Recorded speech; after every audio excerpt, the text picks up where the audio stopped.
كل يوم نسمع نفس الحكاية، نفس الديسك المجروح.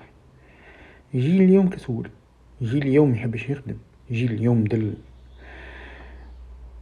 ما حد ما جاء يسأل شنو نوعية الخدمة المعروضة عليهم، شنو الظروف اللي عاشوها، شنو الصعوبات اللي مروا بها أثناء فترة الدراسة متاعهم.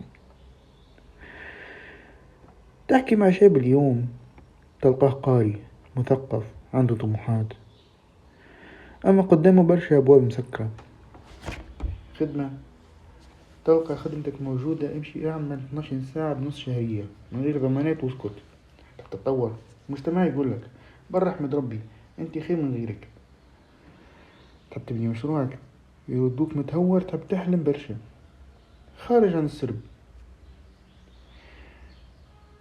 وقت الشباب يحكي عن أحلامه يتهموه بالكسل، وقت اللي يرفض الاستغلال يقولوا له متحبش تخدم.